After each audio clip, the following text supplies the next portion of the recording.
Hey guys, subscribe for daily content. And if you're shopping for gear, make sure you check out the description for the newest items at some of the very best online retailers.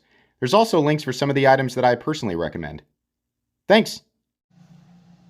What's going on YouTube? Metal Complex here, and today I've got a little bit of a discussion topic to share with you guys. There are lots of different misconceptions about certain types of folding knives, and as price increases, right, I think so do the misconceptions. And I'd say in that department, one of the most common misconceptions that I hear about is, it goes something like this. Yeah, okay, so the knife is really, really cool, but like people aren't actually using expensive knives, right? I mean, they're just collecting them. What we see there, the common theme with comments like that is they come from people who don't buy expensive knives. You generally won't see that comment come from somebody who regularly does that, right? Which is, that's to be expected. I've got a lot. First of all, thank you so much for watching today. Thanks so much to my generous patrons who are supporting me. There's a link for Patreon right down below. And please make sure to follow me on Instagram at metal_complex. What I've got here is I've got a few knives from my own collection. These are all, I think, what people would generally consider to be expensive knives, right? We have an old rare ZT0392. This is a user. This is one of my users. Has been through it a little bit, right? Looks pretty clean though, right? I don't know about this Metal Complex guy. He says he uses this stuff, but it's so clean, right? Yeah, what's the deal with that? Moving on, we have another user. We have my XM18 3.5 inch Harpoon Spanto. This is what I refer to as the workhorse, full titanium. These are, by the way, the 0392 initially, I think when they were available, it was like $390. They go for a lot more on eBay. Now you can look those up if you want. The XM18, they started about $425, put titanium scales on them, they go up to $625 again on eBay, a lot more now. This guy, a lot of you remember me putting a banana to this guy on Instagram, the S90V Strider and Medford 3/4 AR. These are about $600 or so, US made, right? Now here's a knife that I don't really use, right? Shirograph F3NS. These are about $900. Okay, so that's probably about his limit there, right? He's saying, right, he's using these super clean knives. But, that's one thing. But here we have his price limit, right? Carbon plates. We have M390, right? Multi-row bearings. Real nice knife. $900 knife. Here's another knife that I don't use. The CKF and Philippe Georget FIF 20, right? Pocket jewelry. Oh, it's just too pretty to use, right? That thing's not even really meant to be used, I bet, right? Shiny, sparkly. $900, right? Or maybe is it more? I think they're about 900. And another thing that comes along with this, like people are going to be jumping in to say, why would you ever buy something? How could it possibly be worth that, right? Who would ever need? You could just run out and get a butt, right? All of those, all of your, all of that, all of those things. I have individual discussion topics covering each one of those questions, right? That's a different topic of discussion. Let's stay on topic here. What we finally have at the end is my Rockstead Higo 2. This is a user knife. It's also the most expensive knife on the table at $1,500. Yeah, sure he uses that, right? Sure he uses it. Look how clean it is. There's no way. There's no way. Knives that are actually users are always dirty, right?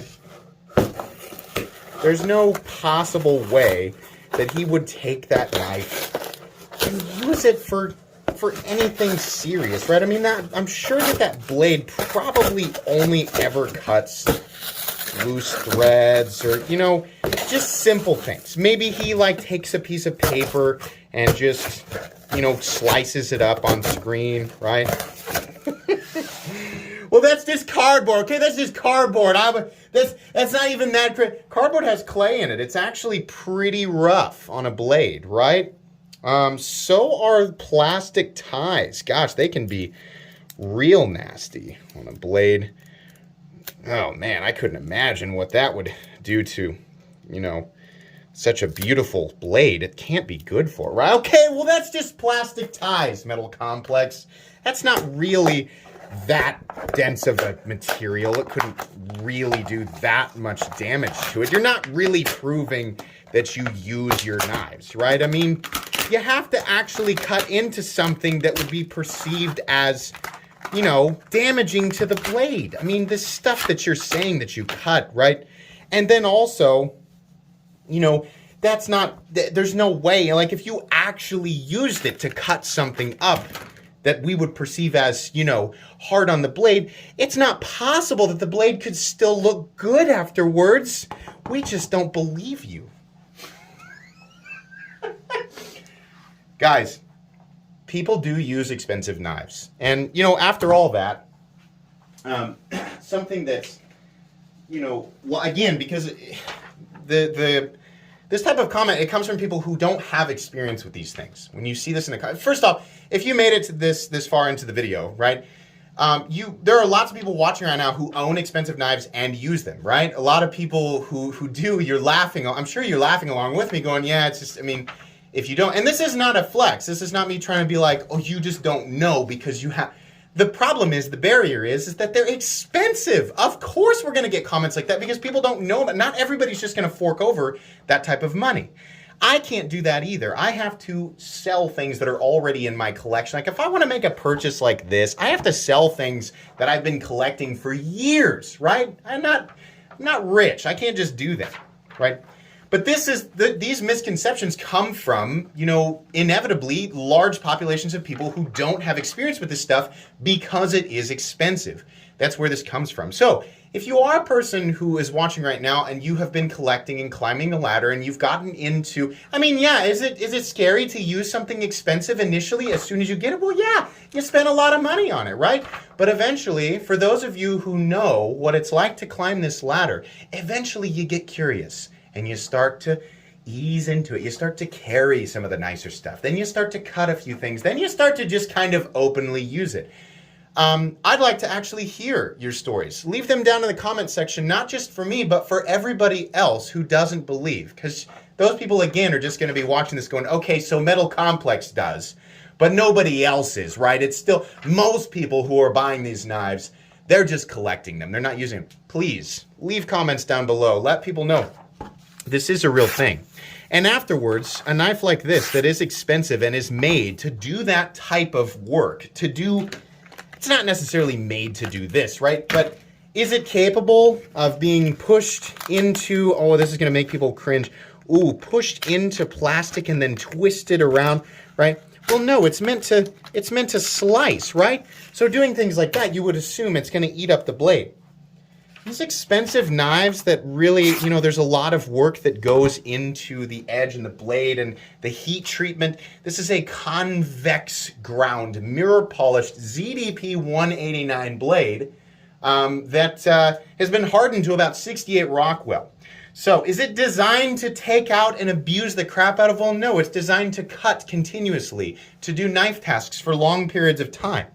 But doing things like this, even though cardboard has clay in it, and I know I'm making people cringe, right? Doing things like this is not going to hurt it. In fact, that's really not going to hurt most blades. To sit and believe that people don't use these things is just wrong. That's something that people make up in their head. Now, but let's back up here for a second.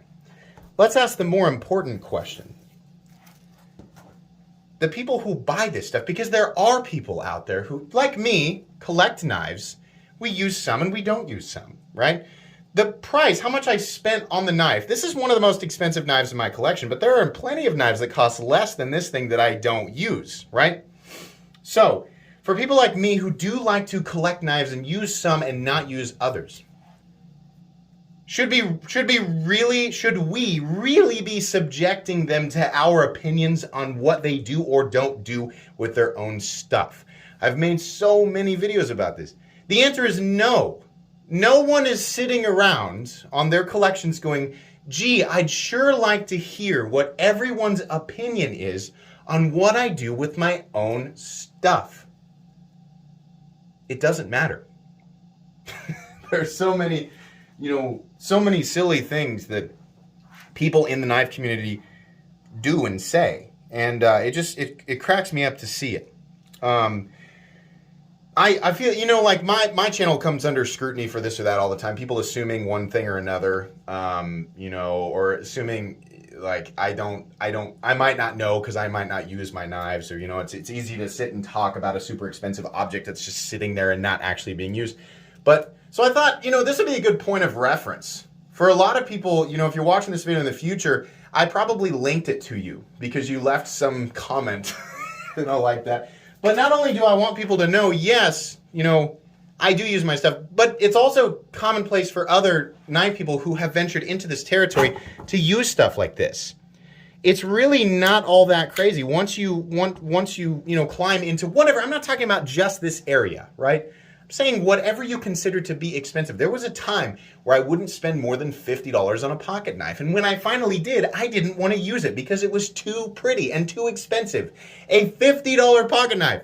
Then the next tier was $100. All right, well, I'm going to use my $50 pocket knife, but I'm going to keep my $100 knife.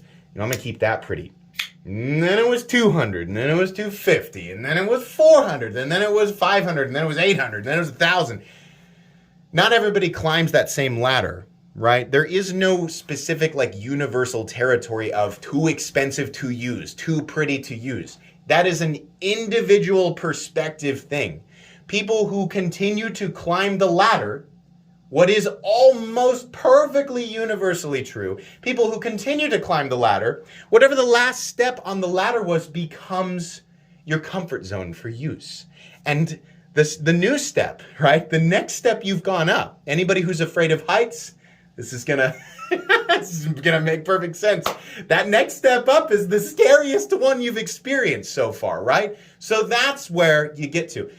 Eventually, you just get to a point where you're like, I've had this for so long, I'm either going to move it or I'm going to use it, right? Sitting and just enjoying that it's there, at some point it gets a little bit dull. But it is never, people don't decide to do this or not do it because of the opinions of other people, right? The guy who's sitting in the YouTube comment section going, it's a disgrace buying a knife and then you just sit there and not use it. Boy, I'm going to get all fired up. It ain't your money, bro. Shut up. It's plain and simple, right? What you do with your own stuff is your own business. But make no mistake, if you think people don't use this stuff, you're wrong. If you think this stuff is too pretty to be used or it's not actually made durable enough to be used, you're wrong. Now, here's what this video did not prove. Does it mean that everybody needs to rush out and buy a, $1,200, $1,300 knife to be able to get maximum performance out of it? Well, no. You can get plenty, a $50 pocket knife will essentially last you the rest of your life nowadays. People like to buy this stuff because they're knife enthusiasts, right? But you could buy a gun for that. They buy this stuff because they are knife enthusiasts. If I say it slower, does that help? It's the same reason anybody who's an enthusiast for anything buys that thing. They're interested in it, right? But again, what's most important is what they do with it is their own business because it's theirs. It's their money. They paid for it. I would love to hear as many stories, as possible, or just, not stories, but just tell me, what do you carry? What do you use it for? Let people know. This is a misconception that I'd really like to, at least in this comment section under this video, to be squashed. So if you carry something that's on the more extravagant side and you like to use it, let people know, right? They don't have to take my word for it or just this video. There's plenty of examples out there and they should be known. So anyways, I hope you enjoyed this kind of sarcastic demonstration. But I felt like this video really needed to be made. So anyways, boy, there's a lot of debris all over my table.